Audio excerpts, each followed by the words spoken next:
নমস্কার, সবাই কেমন আছো? ব্লগ হলিক সীমাতে সকলকে স্বাগত জানিয়ে আজকের ব্লগ এখান থেকে শুরু করলাম। তাই যে বিছনা টিছনা তুলে নিয়েছি, আর একটুখানি এই যে এটা নিয়ে নিয়েছি। এটা খেতে খেতেই তোমাদের সঙ্গে কথা বলতে এলাম। এই ঘরের বিছনা টিছনা কিন্তু আমি তুলে নিয়েছি, সব পরিষ্কার করে নিয়েছি আর কি। তা এখন তো মিষ্টি রান্না করে দিয়ে চলে গেছে এখানে, আর এবার রান্নাঘরে যাব, রান্নাঘরটা পরিষ্কার করব।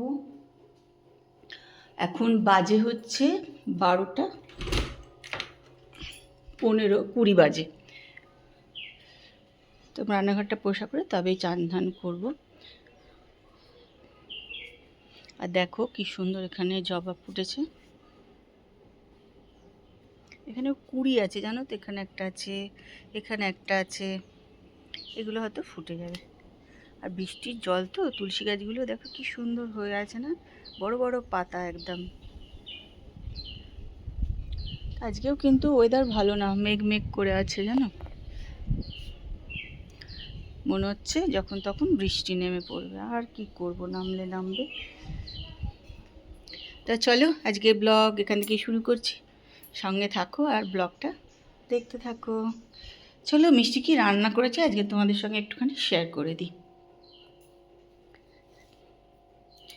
এটা কিন্তু কালকের ওই মুড়ো দিয়ে, পেঁয়াজ দিয়ে, কাঁচা লঙ্কা দিয়ে, রসুন দিয়ে ভেজেছিল, তা সেটা রয়ে গেছে।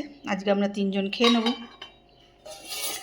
আর এখানে ডিম করে দিয়ে গেছে, এটা রাত্রে রুটি দিয়ে খাওয়ার জন্য।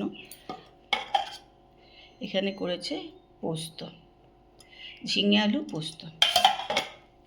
আর দিনের বেলা খাবার মাছ কিন্তু কালকেই করেছিল, রয়ে গেছে, সেটা ফ্রিজে আছে, গরম করে। চলো ফ্রিজে যাওয়ার জন্য রেডি হয়ে নিলাম। আর বাইরে তো প্রচণ্ড মেঘ করেছে, বেশ ভালো মেঘ করেছে। আর আজকে আর কালকের দিনটা ব্যাস, এই সময়টা যেতে না ইচ্ছা করে না, মনে হয় শুয়ে থাকি, আর যাও না, ভাল লাগছে না, এরকম একটা লাগে। চলো বেরিয়ে পড়ি। আজকে ওয়েদার প্রচণ্ড খারাপ হয়ে গেছে, আজকে মনে হচ্ছে চলবে রাত অব্দি বৃষ্টি।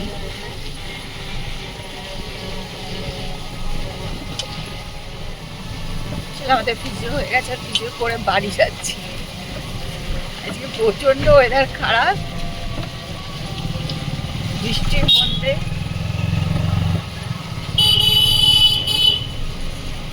অন্ধকার করে আসছে। ফিজিও দিকে চলে এলাম, এসে বসিয়ে দিয়েছি চা। আজকে ভাবছিলাম ফিজিওতে গিয়ে যে না আসলে ভালো হতো, আজকে বোধহয় ঝামেলা হবে বাড়ি যেতে, এত বৃষ্টি। নয় থেকে বেরোলাম আর ঝমঝম করে বৃষ্টি, কিন্তু আজকে ঝামেলা হলো না। বাড়ি থেকে বেরিয়েই পেয়ে গেছি টোটো, আবার ওখান থেকে বেরিয়ে পেয়ে গেছি টোটো। অন্যদিন বোধহয় 15 মিনিট মানে দাঁড়াতেই লাগে, 10-15 মিনিট। কালকে তো পুরো 16 মিনিট দাঁড়িয়েছিলাম, তারপরে টোটো পেয়েছি। আসবার সময় ওরকম দাঁড়াতে হয় বেশ, কোনো দিন 5 মিনিট, কোনো দিন 10 মিনিট দাঁড়াতে হয়। আজকে এক ফোঁটা দাঁড়াতে হয়নি। আর বৃষ্টি শুরু হয়ে গেছে। যাই হোক চলো, চলে এসেছি, এবার চা খেয়ে নিই।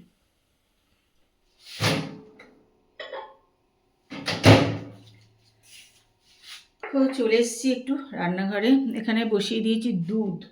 তা দুধটা কিন্তু আমি একটু এলাচ আর একটু তেজপাতা দিয়েই বসিয়েছি।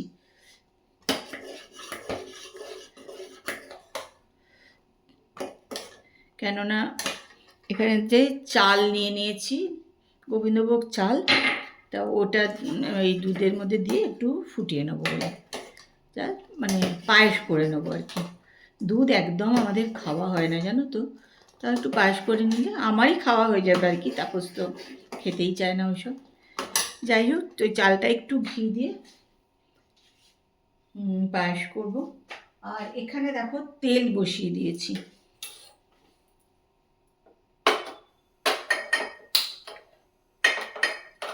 তেল মানে একদম একটুখানি তেলই দিয়েছি।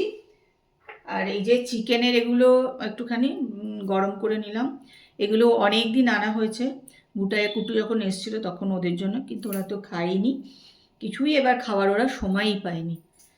সারাক্ষণ এবার ওরা রাস্তা রাস্তাতেই মানে এদিক ওদিক করেই কাটিয়ে দিয়েছে, বাড়িতে ওদের থাকার সময়ই হয়নি, সেই জন্য ওদের খাওয়াও হয়নি।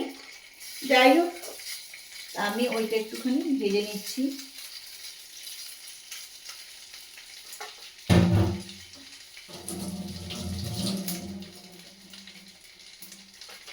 একটুখানি তেলে জাস্ট উল্টে পাল্টে নেবো, ওই জন্য বেশি তেল দিইনি, একদম একটুখানি তেল দিয়ে নিয়েছি।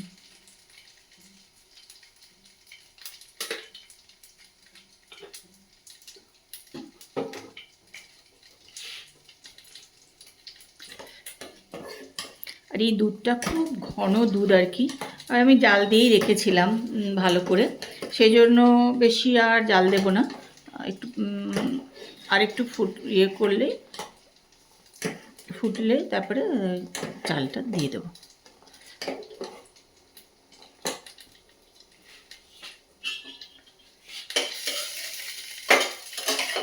এটা ভেজে নিচ্ছি 4টে, কেননা আমি একা খাবো, জানো, এখন আর কেউ খাবার নেই, তারপর খুব একটা খেতে চায় না এসব,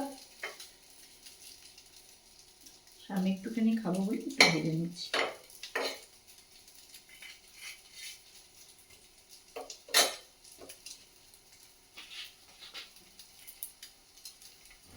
পায়েসের মধ্যে দেখো আমি একটু গোলাপ জল দিয়ে দিলাম, এই 2-3 ফোঁটা গোলাপ জল দিলে বেশ একটা সুন্দর গন্ধ হয় না, খেতে কিন্তু বেশ ভালো লাগে আমার।